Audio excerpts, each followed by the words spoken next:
فرماتے ہیں ایک مچھلی اللہ تعالیٰ نے دریا کے کنارے بھیجی. فرماتے ہیں وہ تھی تو مچھلی پر پہاڑ جتنی تھی. بخاری میں لفظ ہیں, حضرت جابر ابن عبداللہ رضی اللہ تعالیٰ عنہ فرماتے ہیں 300 آدمی 18 دن تک اس مچھلی کو کھاتے رہے, مچھلی ختم ہی نہیں ہوئی. مچھلیاں نہیں, مچھلی. کہتے ہیں 18 دن 300 بندہ کھاتا رہا, مچھلی ختم ہی نہیں ہوئی.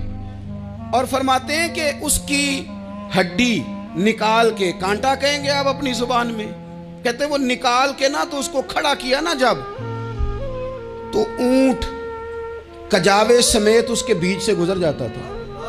2 اس کے کانٹے جوڑے. فرماتے ہیں وہ اس کا گوشت ہم کھاتے تھے اور اس کی چربی بطور تیل کے ہم جسموں پہ ملتے تھے. بیماروں کو اس سے سکون آتا تھا, تندرستی شفا ہوتی تھی. فرماتے ہیں ہم کھایا بھی ہم نے, اور کچھ لے کے ہم مدینے بھی گئے, اور قربان جائیں نبی پاک نے بھی اس میں سے کھایا. ہم نے عرض کی حضور یہ معمہ کیا ہے, یہ ماجرا کیا ہے؟ تو محبوب نے فرمایا تمہارے پاس غذا نہیں تھی, رب نے تمہارے لیے بندوبست کیا ہے, اللہ نے تمہیں دیا ہے. مکان شروع کر لیا, ایک صاحب نے وہ مکان بنانے لگے. آپ وہ حساب لگا رہے ہیں, کہتے ہیں میرے پاس اتنے پیسے ہیں, اتنے میں نے فلانے دوست سے کہنا ہے اس نے دے دینے, اتنے فلانے رشتہ دار سے کہنا ہے اس نے دے دینے, اتنے فلانے سے کہنا ہے اس نے دے دینے. یہ ساری کاپی بنا کے مکان شروع کر لیا. جو روز کہتا تھا نا کوئی حکم ہو جاتے 10 ہی, سب سے پہلے اس کو کہا میاں پیسے چاہیے دین. وہ کہندا ہو کل ہی منڈا ٹوریا ہے, کہتے تو پرسوں 10 داتے لب جانے سن. میں آپ کو اپنے تجربے کی بات بتا رہا ہوں. جن لوگوں کا خیال ہوتا ہے نا کہ آپ سٹارٹ کریں فلانا کام, ہم آپ کے ساتھ ہیں, اللہ کا ہی کوئی نظام ہے, وہ بالکل بھی نہیں ساتھ ہوتے. لیکن ایسا نہیں ہے کہ کوئی ساتھ نہیں ہوتا. اللہ تعالیٰ بڑے اسباب پیدا کرتا ہے, وہاں سے دیتا ہے جہاں سے گمان بھی. ہمارا یہ ذہن بن جاتا ہے ہم ساری اپنے حساب سے چلتے ہیں, اتنے رشتہ داروں سے اتنے, کون آپ کے ساتھ چلے گا, سوال ہی نہیں پیدا ہوتا. یہ سارے کام چھوڑ کے سب سے پہلے 2 رکعتیں پڑھو, اپنے رب کی بارگاہ میں, رسول کائنات کی بارگاہ میں گزارشات اور استغاثے پیش کرو, وہاں سے خیر طلب کرو. دنیا دار کیا دیں گے, کیا دے سکتے ہیں, کیا حیثیت ہوتی ہے کسی. اللہ کہتا ہے وہاں سے دوں گا. تو جو اللہ مال دے وہ لینا چاہیے کہ رشتہ داروں کا مال دیکھنا چاہیے؟ جو اللہ دے وہ لینا چاہیے کہ سیٹھوں نوابوں کی جیبیں دیکھنی چاہیے؟ جو اللہ دے وہ قبول کرنا چاہیے یا دیکھنا چاہیے کون سا آدمی کہاں پہنچ گیا؟ چھوڑو, اپنی مٹی پہ چلنے کا سلیقہ سیکھو. کسی کے سنگ مرمر پہ چلو گے تو پھسل جاؤ گے, پھسل جا.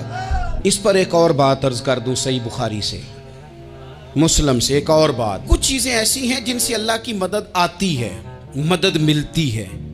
ایک چیز ان میں سے ایسی ہے جس سے بہت مدد نازل ہوتی, وہ ہے کہ جب رب آپ کو دے نا تو پھر آپ بھی اس کے رستے میں دیں, پھر مدد آتی ہے, پھر اور آتا ہے. بخاری مسلم میں حدیث ہے, یہ زیادہ ہی توجہ طلب امر ہے, اس پر آپ غور کریں گے. حضرت ابو ہریرہ فرماتے ہیں کہ نبی پاک علیہ السلام نے فرمایا ایک شخص نے بادلوں کے اندر سے آواز سنی کہ فلاں آدمی کا کھیت اور باغ خشک ہو گیا ہے, وہاں برسو اور اس کے کھیت کو سیراب کرو. وہ بڑا حیران ہوا کہ بادل سے آواز آ رہی. پھر اس نے دیکھا کہ ایک پہاڑی پر بارش ہوئی, وہ بادل وہاں برسا, پھر نالیوں سے ہوتا ہوا پانی ایک طرف چلا. تو جس نے آواز سنی تھی, حضور بیان کر رہے ہیں, وہ بھی پیچھے پیچھے چلا کہ پانی کدھر جا رہا ہے. اس نے جا کے دیکھا کہ ایک مقام پہ ایک باغ کو وہ پانی لگ رہا ہے اور ایک آدمی وہ پانی لگا رہا ہے. اس نے اس سے پوچھا تیرا نام کیا ہے؟ اس نے کہا کیوں؟ کہنے لگا بتا نا. اس نے نام بتایا تو کہنے لگا یہی تو وہ نام ہے جو میں نے بادلوں کے اندر سے سنا ہے کہ فلاں کے کھیت کو پانی دے دو. اس نے کہا یار تو کیا عمل کرتا ہے کہ اسپیشل تیرے لیے بارش برسے. یہ بخاری پڑھ رہا ہوں, سیاستہ سے حدیث عرض کر رہا ہوں. اس سے پوچھا تو کیا کام کرتا ہے کہ جناب اللہ تبارک و تعالیٰ کا حکم کرم آیا کہ خاص تیرے لیے پانی برسے اور تیرے کھیت کو سیراب کرے. تو اس نے کہا چھوٹا ذمہ دار ہوں, پر جب فصل اگتی ہے تو 3 حصے کرتا ہوں. ایک حصہ اپنے بال بچوں پہ, بہن بھائیوں پہ خرچ کرتا ہوں, ایک حصہ پورا, اور ایک حصہ دوبارہ کاشتکاری پہ لگاتا ہوں, اور تیسرا حصہ خالص میں نے مسکینوں, یتیموں اور غریبوں کے لیے رکھا ہوا.